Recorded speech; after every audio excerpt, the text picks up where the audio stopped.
Hello everyone, very good morning to all of you. आप सबका हमारे चैनल सुमन classes में हार्दिक स्वागत। आज हम एक नए विषय पर बात करने वाले हैं। आज का हमारा विषय है शिक्षा मनोविज्ञान। तो आइए पढ़ते हैं शिक्षा मनोविज्ञान क्या है। शिक्षा मनोविज्ञान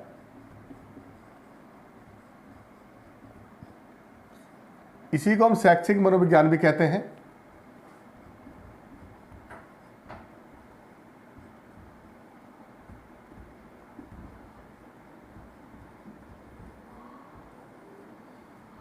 इसी को हम एजुकेशन साइकोलॉजी अंग्रेजी में कहते हैं।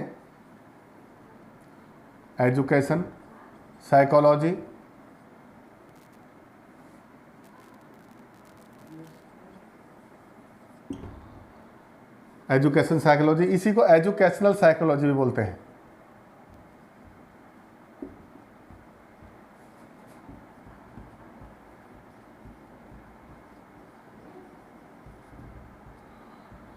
तो ये शिक्षा मनोविज्ञान है क्या? देखिए, मूल रूप से अगर हम इसको करें तो इसमें दो शब्द होते हैं। एक तो होता है शिक्षा और दूसरा होता है मनोविज्ञान। ये दो शब्द है सिंपल भाषा में और इनसे मिलकर के बना है शिक्षा मनोविज्ञान।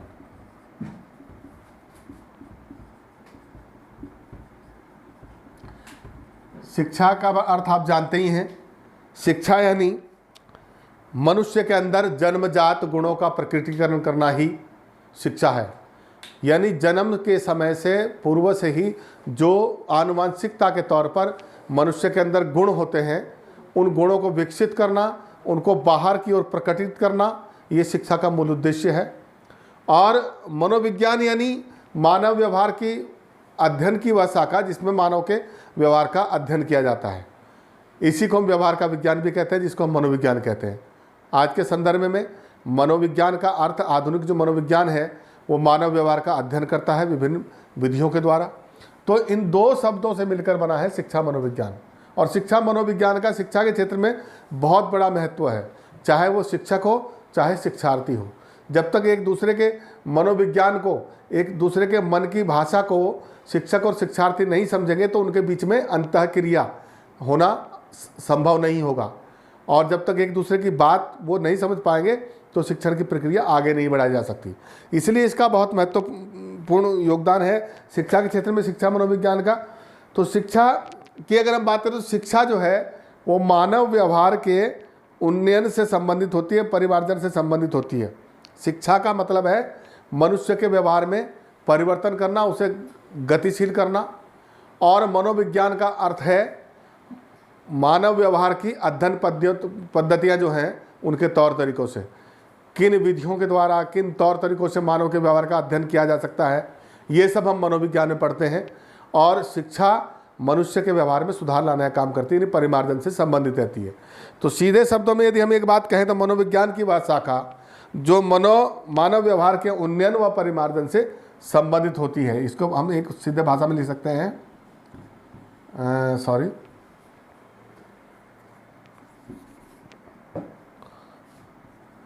मनोविज्ञान की वह शाखा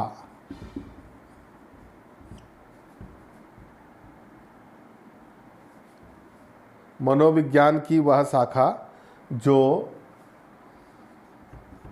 मानव व्यवहार के उन्नयन व परिमार्जन से संबंधित होती है। शिक्षा मनोविज्ञान कहलाता है।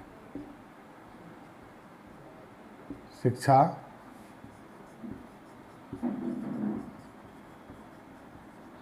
मनोविज्ञान कहलाती है वह शाखा। देखिए, इसमें दो बातें आई हैं, एक तो मानव व्यवहार के उन्नयन से और एक शब्द आया है परिमार्जन। यानी उन्नयन मतलब गतिशील बनाना या उसे आगे की तरफ बढ़ाना मनुष्य के व्यवहार को। तो शिक्षा के द्वारा मनुष्य का जो व्यवहार है उसे उन्नत बनाया जाता है और उसमें सुधार किया जाता है शिक्षा के द्वारा।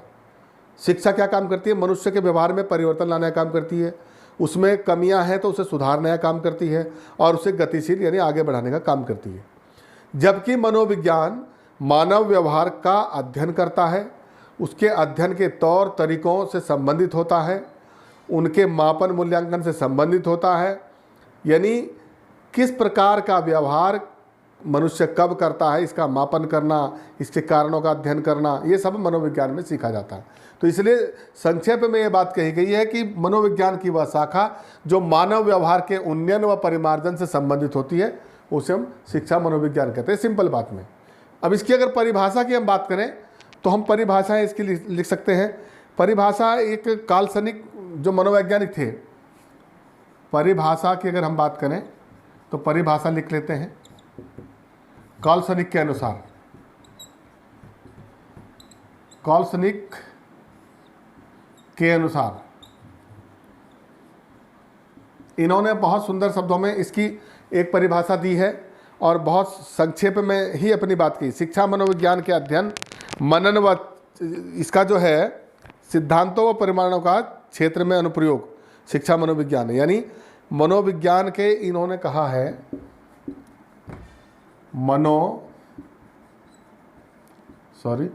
मनोविज्ञान के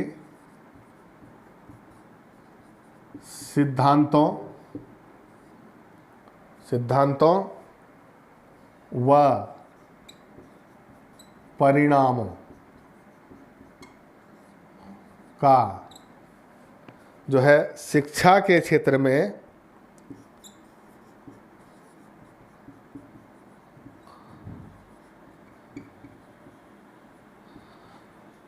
में अनुप्रयोग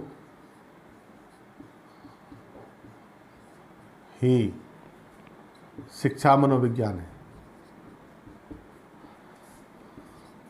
इसको बहुत अच्छे से हमें समझने की ज़रूरत है ताकि हमें पूरा कॉन्सेप्ट इसका क्लियर हो सके। देखिए दो बातें आई है। काल्पनिक ने कहा है कि मनोविज्ञान के सिद्धांतों व परिणामों का शिक्षा के क्षेत्र में अनुप्रयोग ही शिक्षा मनोविज्ञान है। यहाँ पर ये आपको मैं पहले बता चुका हूँ कि मनोविज्ञान मनुष्य के व्यवहार का अध्ययन करता है, उसके अध्ययन की पद्धतियों का, उसकी विधियों का और तौर तरीकों से संबंधित मनोविज्ञान होता है।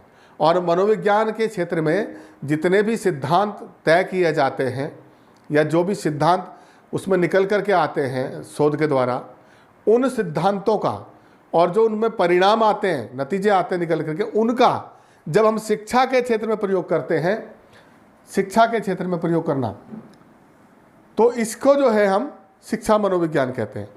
इसको और आसान तरीके से कैसे समझेंगे? ऐसे समझेंगे कि मनोविज्ञान ये अध्ययन करता है कि 2 साल में बालक कैसी गतिविधियां करता है, किस प्रकार की हरकतें करता है, किस प्रकार का व्यवहार करता है, 10 साल की आयु में किस प्रकार की गतिविधियां करता है, किस तरह से सोचता है, और 12 साल में किस तरह से सोचता है, 15 साल में किस तरह से सोचता है, और उसका व्यवहार क्या क्या होता है। तो आयु के आधार पर, उम्र के अनुसार व्यक्ति किस प्रकार की गतिविधियां करता है, ये अध्ययन हम करते हैं मनोविज्ञान में। लेकिन इसी अध्ययन का प्रयोग जब हम शिक्षा के क्षेत्र में करते हैं, जब हम पढ़ाने जाते हैं और क्लास में देखते हैं कि कक्षा 1 का बच्चा है और इसकी उम्र जो है 6 साल है, तो मनोविज्ञान बताता है कि 6 साल का बच्चा किस प्रकार की हरकतें करता है, कितने शब्दों को समझ सकता है, कितनी भाषा जानता है, कितने लंबे वाक्य बोल सकता है, कितने नहीं बोल सकता है।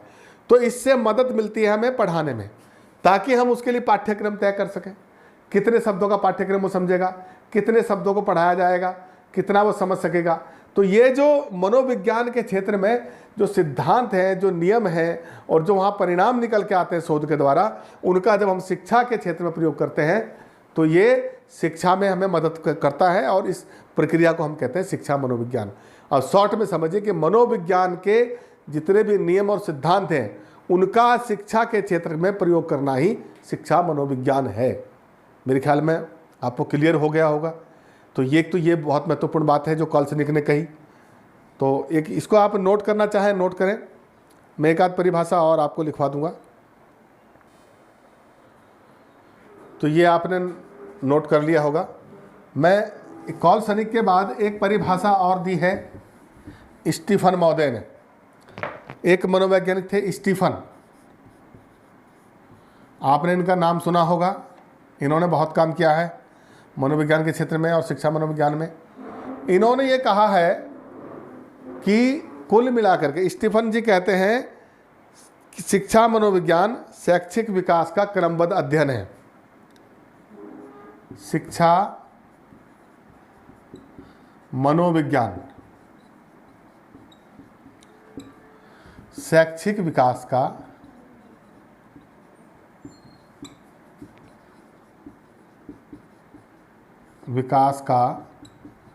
क्रमबद्ध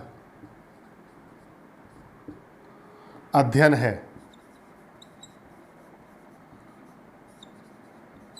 ये जो क्रमबद्ध अध्ययन की इन्होंने बात कही, ये महत्वपूर्ण है। कॉलसनिक ये कहते हैं शिक्षा मनोविज्ञान शैक्षिक विकास का क्रमबद्ध अध्ययन है। यानी शैक्षिक विकास का जो क्रमबद्ध अध्ययन है, इसका मतलब है शिक्षा का विकास क्रम, किस प्रकार बालक का शैक्षिक विकास किया जाता है और किस प्रकार होता है। तो इसमें हम पढ़ते हैं कि 2 साल की उम्र में बच्चा क्या करता है, 3 साल में कितना सीखता है, 4 साल में कितना सीखता है, 6 साल में कितना सीखता है।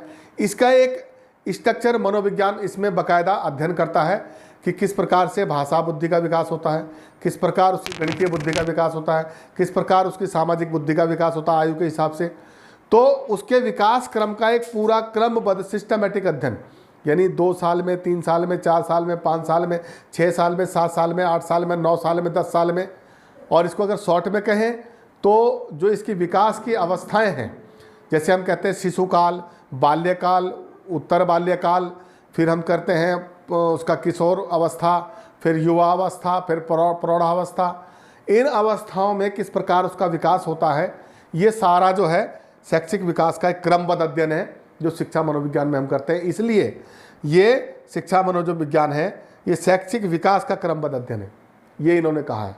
तो ये मेरे ख्याल में आपको क्लियर हो गया होगा। तो ये तो रही इसकी परिभाषाएं। परिभाषाओं के बाद अगर हम बात करें तो हमें ये समझना होगा शिक्षा मनोविज्ञान है क्या, इसकी क्या विशेषता है। तो आइए बात करते हैं, इसका स्क्रीनशॉट आप ले लीजिए।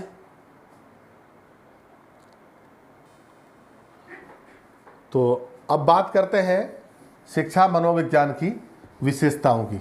इसकी क्या विशेषताएं हैं, इस पर थोड़ा बात करेंगे। मैं इसको रहने देता हूं, शिक्षा मनोविज्ञान या शैक्षिक मनोविज्ञान की विशेषताएं, सॉरी, विशेषताओं पे हम बात कर लेंगे।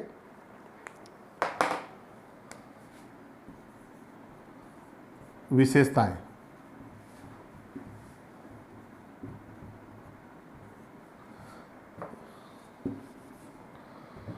विशेषताओं की अगर हम बात करें तो देखिए इसकी क्या क्या विशेषताएं हैं, इस पे भी विद्वानों ने अलग अलग अपनी राय दी है।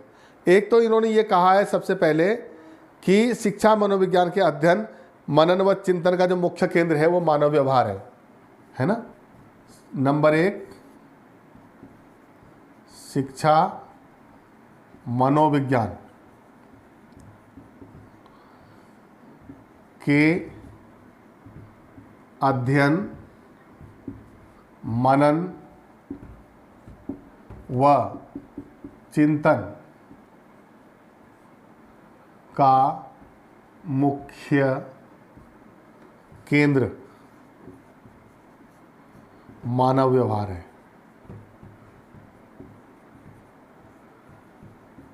ये बहुत बड़ी इसकी विशेषता है। देखिए इसको किस तरह से कहा गया कि शिक्षा मनोविज्ञान में हम क्या करते हैं, जो भी चिंतन करते हैं, मनन करते हैं या जो स्टडी करते हैं, उसके मुख्य में यानी मेन जो केंद्र है उसका, वो मनुष्य का व्यवहार है।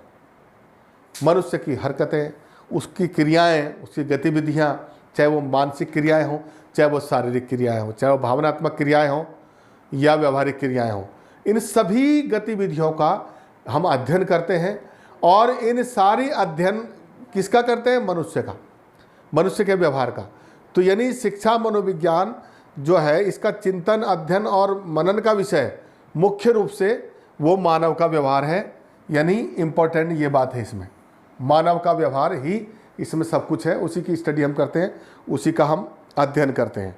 एक तो बात यह है। दूसरी बात इसमें यह है, शिक्षा मनोविज्ञान का मुख्य उद्देश्य मानव व्यवहार में सुधार या परिमार्जन लाना है। यानी शिक्षा, दूसरी विशेषता की बात करें, शिक्षा मनोविज्ञान का उद्देश्य मानव व्यवहार में सुधार या परिमार्जन लाना है। मानव व्यवहार शिक्षा मनोविज्ञान का केंद्र है, ये तो बात तय है। लेकिन हम इसका अध्ययन करते क्यों हैं?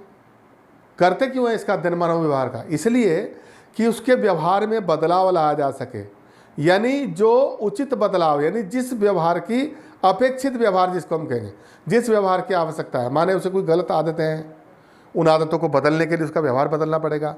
उसमें बहुत सारी जानकारियाँ ऐसी हैं जो उसको नहीं करनी चाहिए हरकतें, उन हरकतों में बदलाव लाना, यानी मनुष्य के व्यवहार में बदलाव लाना, परिमार्जन लाना, वृद्धि करना या उसे आगे की ओर उन्नत करना, ये सब उद्देश्य जो है शिक्षा मनोविज्ञान का रहता है। और इस उद्देश्य के कारण ही जो है शिक्षा मनोविज्ञान उसमें सुधार और परिमार्जन लाने की बात करता है। तो ये तो हुई दूसरी विशेषता की बात। एक तीसरी विशेषता की अगर आप बात करें तो ये शिक्षा मनोविज्ञान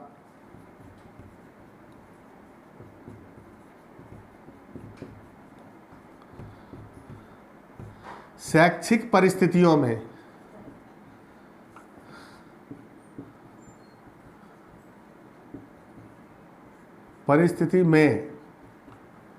मानव व्यवहार का जो है अध्ययन करता है।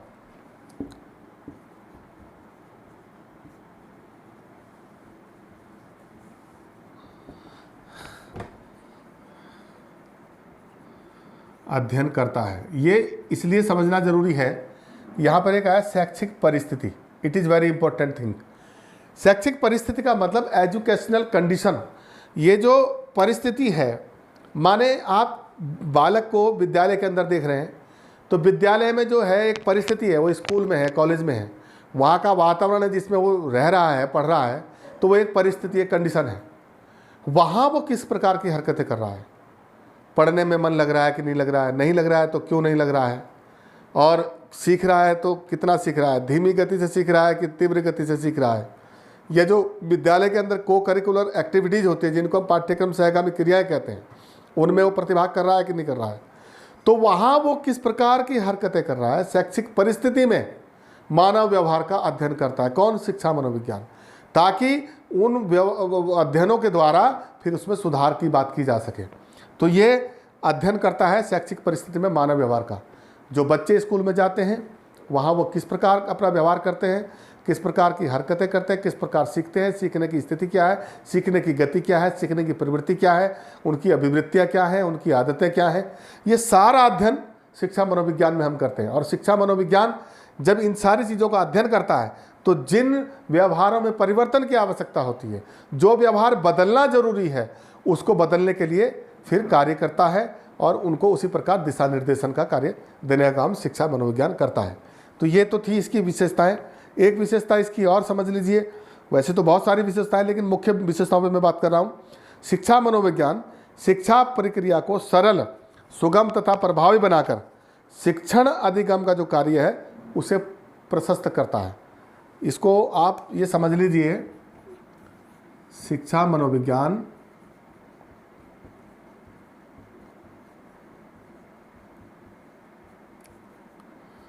इसको आप लिखना चाहें लिख सकते हैं, शिक्षा प्रक्रिया को सरल, सुगम तथा प्रभावी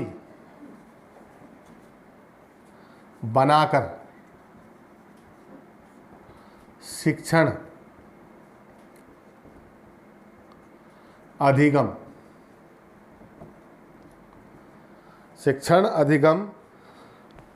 का मार्ग प्रशस्त करता है। इसमें दो तीन बातें आई हैं कि शिक्षा मनोविज्ञान क्या करता है। शिक्षा प्रक्रिया, एक तो शब्द है शिक्षा प्रक्रिया, यानी शिक्षा प्रदान करने का जो प्रोसेस है उसमें जितनी भी क्रियाएं होती हैं उसको सरल बनाता है, आसान बनाता है, सुगम बनाता है, जिससे वो बहुत जल्दी समझ में आ सके।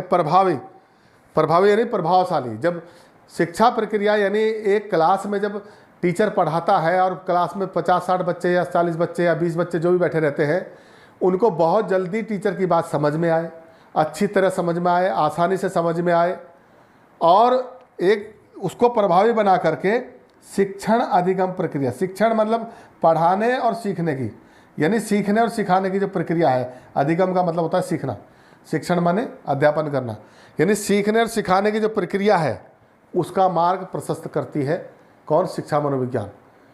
और ये पाठ्यक्रम को प्रभावी बनाने का काम करती है, सरल बनाने का काम करती है, सुगम बनाने का काम करती है। तो ये इसकी कुछ विशेषताएं थी बहुत महत्वपूर्ण। ये आप इसका स्क्रीनशॉट लेना चाहें ले सकते हैं, स्क्रीनशॉट ले लीजिए, फिर मैं आगे बढ़ता हूँ।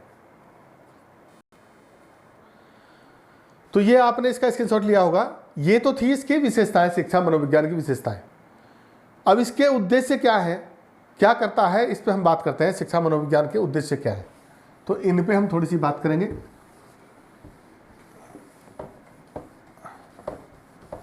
शिक्षा मनोविज्ञान के उद्देश्यों पे बात करेंगे।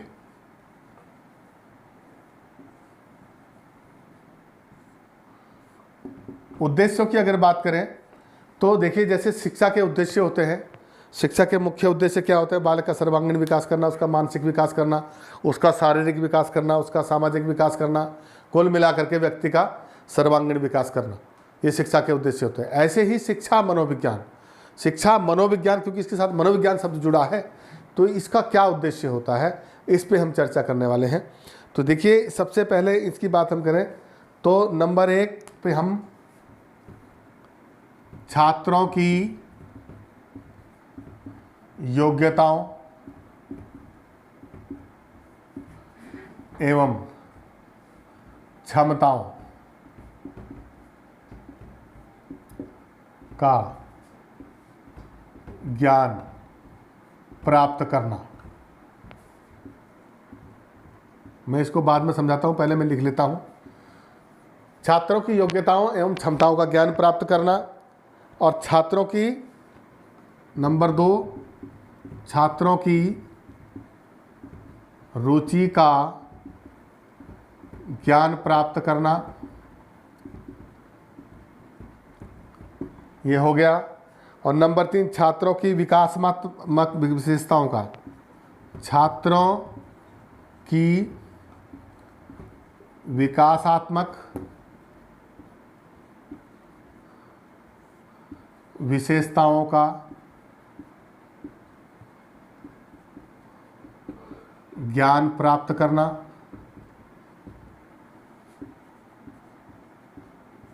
ये हो जाएगा। और छात्रों की अवस्थाओं के अनुरूप, यानी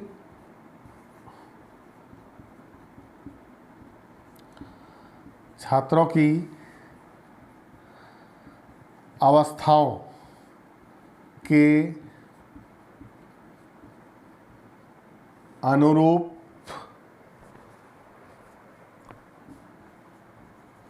उन्हें विकास की ओर अग्रसर करना, ये हो जाएगा। और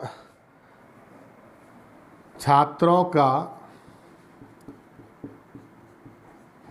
वंशानुक्रम, या के कर लीजिए, का ज्ञान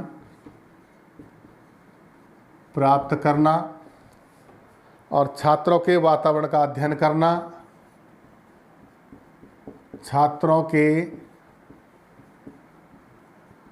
वातावरण का अध्ययन करना, और मानव विकास की जो विभिन्न अवस्थाएं हैं मानव विकास की विभिन्न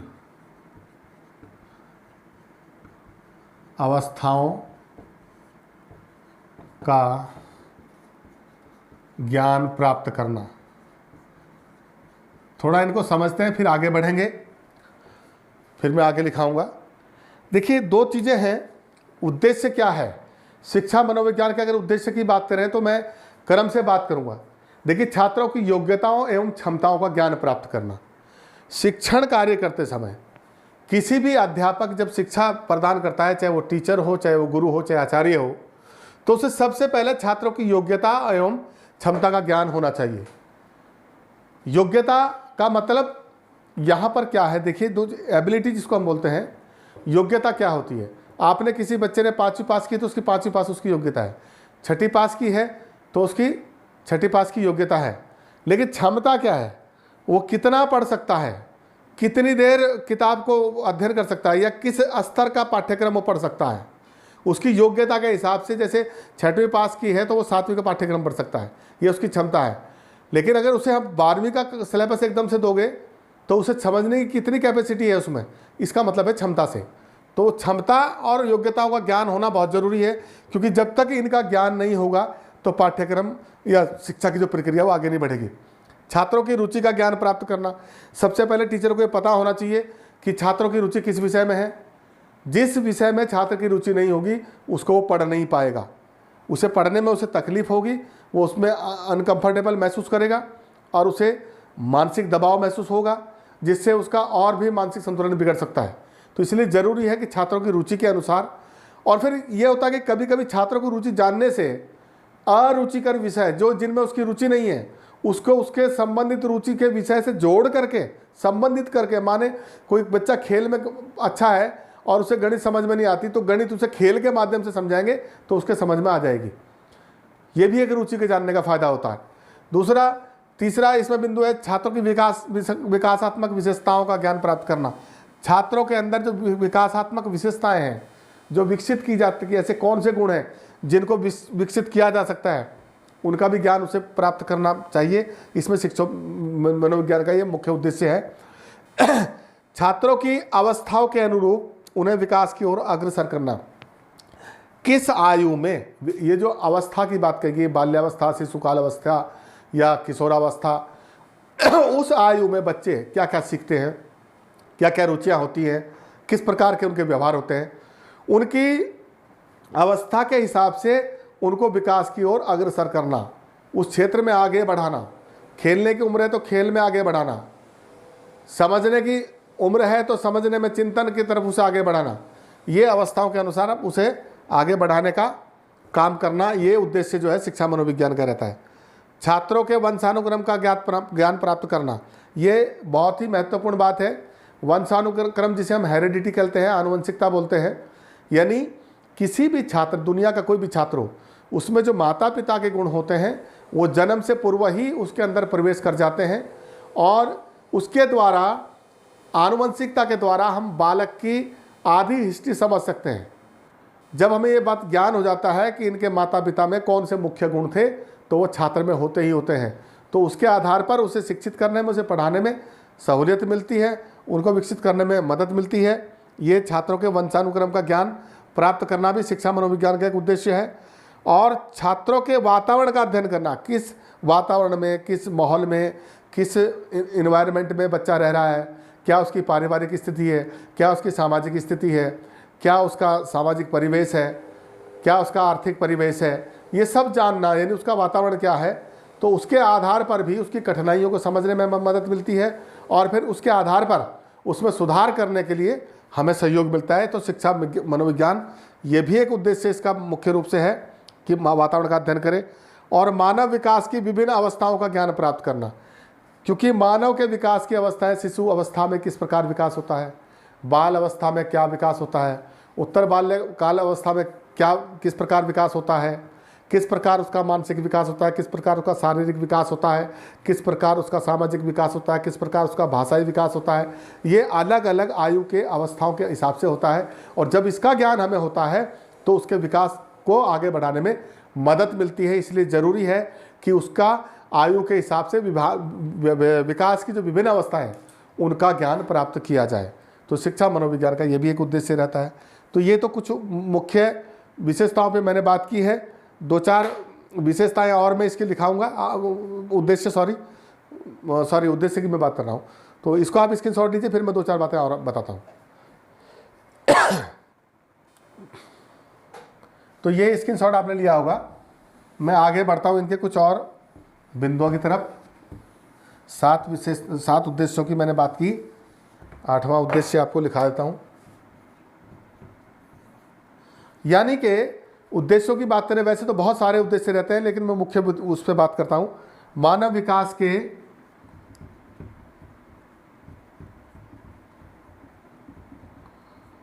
विभिन्न पक्षों का ज्ञान प्राप्त करना।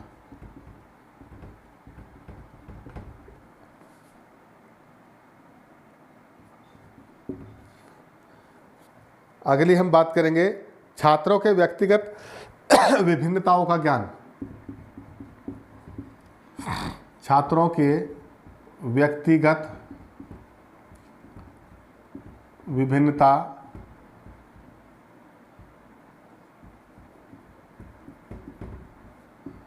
का ज्ञान।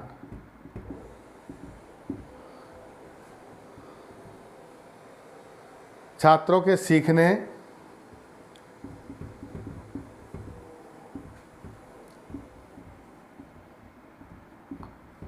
व अध्ययन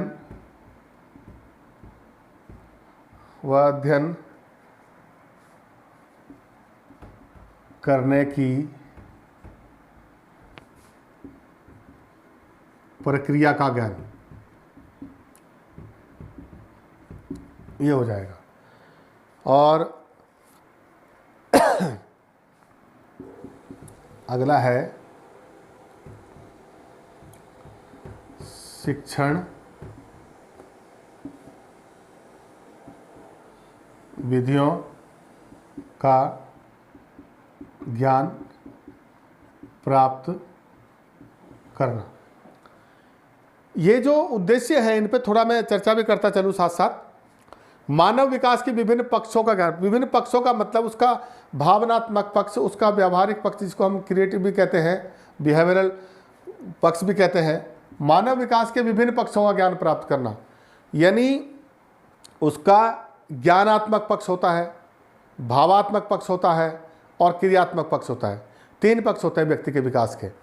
तो इनमें तीनों पक्षों का ज्ञान प्राप्त करके उसका अलग अलग पक्षों के साथ तालमेल बिठा करके उसका विकास करना। छात्रों के व्यक्तिगत विभिन्नता का ज्ञान, यानी छात्रों में एक व्यक्तिगत विभिन्नता पाई जाती है। दुनिया का कोई भी व्यक्ति एक दूसरे व्यक्ति से भिन्न होता है, चाहे वो सोचने के तरीकों में हो, चाहे शारीरिक बनावट में हो, चाहे लंबाई में हो, हाइट में हो, वेट में हो, किसी भी चीज़ में हो, लेकिन एक व्यक्ति दूसरे व्यक्ति से भिन्न होता है। इसे व्यक्तिगत विभिन्नता कहते हैं। और एक ही क्लास में बहुत टैलेंटेड प्रतिभाशाली बच्चे भी बैठे होते हैं, बहुत कम मंद बुद्धि से सीखने वाले बच्चे भी होते हैं, और विकलांग बच्चे भी होते हैं, शारीरिक विकलांगता वाले बच्चे भी होते हैं, मानसिक विकलांगता वाले बच्चे भी होते हैं। इन बच्चों की अलग अलग व्यक्तिगत विभिन्नताओं का ज्ञान प्राप्त करके उनको शिक्षण में और शिक्षण अधिगम प्रक्रिया को प्रभावशाली बनाने में मदद मिलती है। इसलिए इसका ज्ञान करना बहुत जरूरी है, व्यक्तिगत विभिन्नता का। छात्रों के सीखने और अध्ययन करने की जो प्रक्रिया है उसका ज्ञान होना चाहिए। कौन छात्र तीव्र गति से सीखता है, कौन धीमी गति से सीखता है, ताकि कक्षा में आप जो धीमी गति से सीखने वाले बच्चे हैं उनको आगे बिठा सकें, बहुत तीव्र गति से सीखने वाले बच्चे तो उनको थोड़ा पीछे की लाइन में बिठा सकें। तो इससे भी जो है शिक्षा मनोविज्ञान का उद्देश्य है कि इनका भी अध्ययन करें और शिक्षण विधियों का ज्ञान प्राप्त करें। और शिक्षण सिद्धांत विधियों के साथ साथ आप शिक्षण सिद्धांतों की भी बात कर सकते हैं। शिक्षण के जो सिद्धांत हैं वो क्या हैं, उन पर भी अध्ययन किया जा सकता है। किस प्रकार पढ़ाया जाए, किस प्रकार शिक्षण प्रभावशाली बनेगा, इन सारी चीज़ों का अध्ययन करना और ये ज्ञान करना शिक्षा मनोविज्ञान का कार्य है। तो ये तो थे इसके कुछ उद्देश्य जिन पे मैंने बात की। मैं समझता हूँ आपको उद्देश्य और विशेषताएं समझ में आ गई होंगी। थोड़ी सी अगर इसकी बात करी जाए तो इसके क्षेत्र पे मैं बात करना चाहता हूँ। दो चार बिंदु और हैं, इसका आप स्क्रीनशॉट लेना चाहें लीजिए।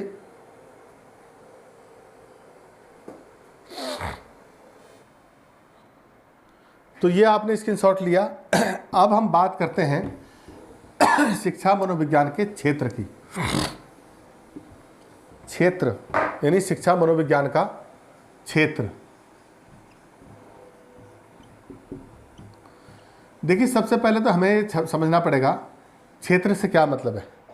क्षेत्र से मतलब यहाँ पर यह है कि जिन जिन जगहों पर, जिन क्षेत्रों में हमें शिक्षा मनोविज्ञान की आवश्यकता पड़ती है, शिक्षा मनोविज्ञान का कार्य होता है, उनका मतलब है शिक्षा मनोविज्ञान के क्षेत्र, जहाँ शिक्षा मनोविज्ञान अपना अध्ययन करता है। इनमें बहुत सारे क्षेत्र हैं, मैं खास बिंदुओं पर इस पर चर्चा करूँगा जो विद्वानों ने इसमें चिन्हित किए हैं। सबसे पहला क्षेत्र तो है वंशानुक्रम। वंशानुक्रम जिसको हम हेरिडिटी बोलते हैं। वंशानुक्रम यानी किसी भी बालक का वंश का क्रम क्या है, वंशानुक्रम, उसके माता पिता कहाँ से आए, क्या उन पढ़ते थे, क्या उनके गुण थे, क्या उनमें हॉबीज़ थी, वो सारी चीज़ों से हमें बच्चे के गुण और रुचियों को समझने में मदद मिलती है। तो शिक्षा मनोविज्ञान का पहला क्षेत्र तो है वंशानुक्रम। जब तक बालक जो भी सामने बैठा है वो कहाँ से आया है, उसका हिस्ट्री क्या है, तो ये सारा एक अध्ययन का क्षेत्र होता है शिक्षा मनोविज्ञान का। तो शिक्षा मनोविज्ञान के अंतर्गत वंशानुक्रम का अध्ययन किया जाता है बालक के, ताकि बालक को अच्छी तरह से समझने में सहायता मिल सके। एक तो ये हुआ। दूसरी अगर हम बात करें तो दूसरा है विकास। विकास, ये विकास, इसका बालक का जो विकास है किस तरह से करना है, किन किन अवस्थाओं में आना है, तो विकास का सिस्टम क्या है, विकास की क्या क्या अवस्थाएं हैं, इनका अध्ययन भी जो है शिक्षा मनोविज्ञान के अंदर किया जाता है, ताकि विकास के सिद्धांतों और नियमों को जान करके हम बालक की अवस्था के अनुरूप, उसकी आयु के हिसाब से उसको टैकल कर सकें, यानी उसको दिशा निर्देशित किया जा सके, उसके शिक्षण का व्यवस्था की जा सके। ये भी एक बहुत महत्वपूर्ण टॉपिक है।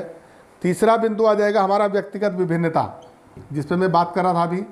व्यक्तिगत विभिन्नता, इससे बालक की व्यक्तिगत विभिन्नता क्या है, उसकी रुचियाँ क्या क्या हैं, उसमें किस प्रकार के गुण हैं, किस प्रकार के शारीरिक गुण हैं, किस प्रकार के मानसिक गुण हैं, ये सारा उसकी व्यक्तिगत विभिन्नता के अध्ययन करना जरूरी होता है। और व्यक्तिगत विभिन्नता किस प्रकार की होती है, कितने प्रकार की होती है, कितने प्रकार से विभिन्नता हो सकती है, शारीरिक विकलांगता हो सकती है, मानसिक विकलांगता हो सकती है, प्रतिभाशाली बच्चे हो सकते हैं, मंद बुद्धि के बच्चे हो सकते हैं, तेज बुद्धि के हो सकते हैं, बहुत सारे रचनात्मक हो सकते हैं, सृजनात्मक हो सकते हैं। ये अलग अलग गुण व्यक्तिगत विभिन्नता के अंतर्गत हम आते हैं, तो उसमें हम पढ़ते हैं। और ये शिक्षा मनोविज्ञान का जो है क्षेत्र है, जहाँ व्यक्तिगत विभिन्नता के बारे में अध्ययन करके हम बालकों के विकास में, उनके शिक्षण में सहायता प्रदान कर सकते हैं। तो एक अगला बिंदु इसका है व्यक्तित्व, जिसको हम पर्सनैलिटी बोलते हैं। किस प्रकार की पर्सनैलिटी है, व्यक्तित्व, बालक का व्यक्तित्व किस प्रकार का है, इससे हमें उसके स्वभाव को जानने में, यानी वो अंतर्मुखी है, बहिर्मुखी है या मध्यमुखी है, किस प्रकार का उसका व्यक्तित्व है, उसको समझने के बाद उसको पढ़ाने में, उसके स्वभाव के अनुसार उसको शिक्षा देने में मदद मिलती है। इसका अध्ययन भी शिक्षा मनोविज्ञान का ये क्षेत्र है, जहाँ व्यक्तित्व के बारे में अध्ययन किया जाता है। कुछ होते हैं अपवादात्मक बालक। अपवादात्मक बालक का मतलब यहाँ पर है अपवादात्मक बालक। देखिए, कभी कभी कुछ बच्चे ऐसे होते हैं, एक्स्ट्रा ऑर्डिनरी जिनको बोलते हैं हम, कि बहुत तीव्र गति के, उनको कक्षा 1 में बिठाओ और वो कक्षा 3 की बात समझते हैं, उनको सीधे कक्षा 3 में बिठा दो, वो समझने लगेंगे वहीं से, तो बहुत तीव्र होते हैं। और कुछ ऐसे होते हैं कि जो 10 साल के हो गए, वो कक्षा 1 की बात नहीं समझ रहे, तो ये अपवाद स्वरूप। और ऐसे सब नहीं होते, ऐसे बहुत सारे बच्चे नहीं होते, हजारों में कोई एक बच्चा निकलता है जो 140 जिसका IQ है, पता चला उसका IQ जो है इतना हाई है कि कोई बच्चा उसके उम्र का जो बच्चा है उन सब से वो अलग है, तो वो अपवाद स्वरूप एक बच्चा है। या कोई मंद बुद्धि है तो इतना है कि उसके साथ के जितने भी उस उम्र के जो बच्चे हैं उनमें सबसे वो गधा है, सबसे जड़ बुद्धि है, तो वो अपवाद स्वरूप बच्चे होते हैं। ऐसे बच्चों का अध्ययन करना वो भी एक शिक्षा मनोविज्ञान का अध्ययन है। और का क्षेत्र है अधिगम प्रक्रिया। इसको भी जो है शिक्षा मनोविज्ञान अध्ययन करता है। यहाँ भी अधिगम प्रक्रिया, शिक्षण की जो प्रक्रिया है, सीखने सिखाने की जो प्रक्रिया है, ये किस प्रकार चलती है, किस प्रकार बच्चे सीखते हैं, अधिगम प्रक्रिया कितने तीव्र गति से सीखते हैं, धीमी गति से सीखते हैं, इन सब का अध्ययन करना भी शिक्षा मनोविज्ञान का एक क्षेत्र है, जिससे बच्चों के अधिगम प्रक्रिया को सुधारने में सहायता मिल सके। और पाठ्यक्रम निर्माण, क्योंकि बच्चा स्कूल जाएगा तो पढ़ेगा तो उसे सिलेबस चाहिएगा, उसे कहते हैं पाठ्यक्रम निर्माण। और पाठ्यक्रम निर्माण करते समय ये ध्यान में रखना जरूरी होता है कि पाठ्यक्रम किस आयु के बच्चे के लिए बना रहे हैं, किस क्लास का बच्चा है जिसके लिए पाठ्यक्रम बनाया जा रहा है, और उस आयु में बच्चे की उम्र कितनी होती है और उस आयु में कितना सीखता है। तो ये मनोविज्ञान बताता है, और शिक्षा मनोविज्ञान का ये अध्ययन का क्षेत्र है जिससे पाठ्यक्रम निर्माण में सहायता मिलती है, वहाँ भी ये काम करता है। मानसिक स्वास्थ्य की अगर हम बात करें, मानसिक स्वास्थ्य, मेंटल हेल्थ की अगर बात की जाए तो इसके बगैर शिक्षण कार्य नहीं हो सकता। शिक्षा मनोविज्ञान इसका भी अध्ययन करता है कि मानसिक स्वास्थ्य कितने प्रकार का होता है, किस प्रकार स्वस्थ रहा जा सकता है, और स्वस्थ मस्तिष्क में किस प्रकार शिक्षा का बीजारोपण कर सकते हैं, किस प्रकार उसको आगे बढ़ा सकते हैं। इसलिए शिक्षा मनोविज्ञान मानसिक स्वास्थ्य का भी अध्ययन करता है और इसके क्षेत्र में भी कार्य करता है। एक तो ये हुआ, और अगली बातें, एक शिक्षण विधियाँ, अगला है शिक्षण विधियाँ। शिक्षण विधियाँ यानी पढ़ाने की जो टेक्निक होती है, टीचिंग टेक्निक जिनको हम कहते हैं, शिक्षण विधियाँ, इन सारी विधियों का ज्ञान शिक्षा मनोविज्ञान करता है, सबका अध्ययन करता है। कौन सी विधि किस आयु वर्ग के बालक के लिए ठीक रहती है, किस आयु में बालक कौन सी विधि से ज़्यादा समझता है, इसका अध्ययन शिक्षण विधियाँ के द्वारा करके मनोविज्ञान शिक्षा को आगे बढ़ाने में सहयोग करता है। तो शिक्षण विधियों का ज्ञान जब तक नहीं होगा तो एक अच्छा टीचर अच्छा शिक्षण नहीं कर सकता, और एक टीचर के लिए ज़रूरी है कि शिक्षण विधियों का उसे पर्याप्त मात्रा में ज्ञान हो। तो ये एक अलग बिंदु है। दूसरा है निर्देशन एवं परामर्श, जिसे गाइडेंस एंड काउंसलिंग बोलते हैं। निर्देशन एवं परामर्श ये बहुत महत्वपूर्ण है, यानी निर्देशन और परामर्श के बिना इसका भी अध्ययन शिक्षा मनोविज्ञान करता है, क्योंकि शिक्षा मनोविज्ञान का जो क्षेत्र है वो निर्देशन और परामर्श भी है। जब परामर्श कोई व्यक्ति देता है या निर्देशन देता है तो निर्देशन लेने वाले व्यक्ति का मनोविज्ञान उसे समझ में आना चाहिए, नहीं तो उसे निर्देशित नहीं किया जा सकता। जब तक सामने वाले के मनोविज्ञान को आप नहीं समझोगे उसे आप गाइड नहीं कर सकते। तो निर्देशन और परामर्श के लिए ज़रूरी है। तो ये भी शिक्षा मनोविज्ञान का एक महत्वपूर्ण क्षेत्र है। और इसका आखिरी जो एक बिंदु है वह है मूल्यांकन एवं मापन। मापन एवं मूल्यांकन, इट इज़ वेरी इम्पोर्टेंट। ये बहुत महत्वपूर्ण है, क्योंकि शिक्षा मनोविज्ञान में जब आप शिक्षण की प्रक्रिया को आगे बढ़ाते हैं या किसी का शिक्षण कार्य करते हैं तो किस बालक ने कितना सीखा कि नहीं सीखा, इसका मेजरमेंट करना पड़ता है, यानी मापना पड़ता है। और मापन करने के बाद फिर आप देखते हैं कि अभी कितनी कमी है, सीखा है कि नहीं सीखा, फिर आप उसका मूल्यांकन करते हैं, फिर उसे अंकन किया जाता है, अंकों में बदल करके उसके माप को नंबर दिए जाते हैं। तो मापन मूल्यांकन से ही हमें पता चलता है कि हमने जो अभी तक काम किया वो कितना हुआ, सही हुआ या गलत हुआ, उसमें कितनी कमी रह गई, कितनी नहीं रह गई, कहाँ कमी थी। ये सब मूल्यांकन की एक प्रक्रिया है। और मूल्यांकन के नियम क्या है, मूल्यांकन के सिद्धांत क्या है, मूल्यांकन की प्रक्रिया क्या है, इस सब का अध्ययन शिक्षा मनोविज्ञान करता है। तो दोस्तों ये थी हमारी आज की बात शिक्षा मनोविज्ञान की। मैं उम्मीद करता हूँ आपको ये समझ में आया होगा। तो इसको आप समझिए, अध्ययन कीजिए, इसके साथ साथ आप किताबें भी पढ़िए। बहुत सारी चीज़ें हमसे भी छूट जाती हैं, जो बहुत सारा लंबा सिलेबस होता है तो हम मुख्य टॉपिक पे ही बात करते हैं। तो मैं समझता हूँ आपको वीडियो पसंद आया होगा, तो इसे लाइक कीजिए, शेयर कीजिए, और मिलते हैं अगले वीडियो में। थैंक यू, धन्यवाद।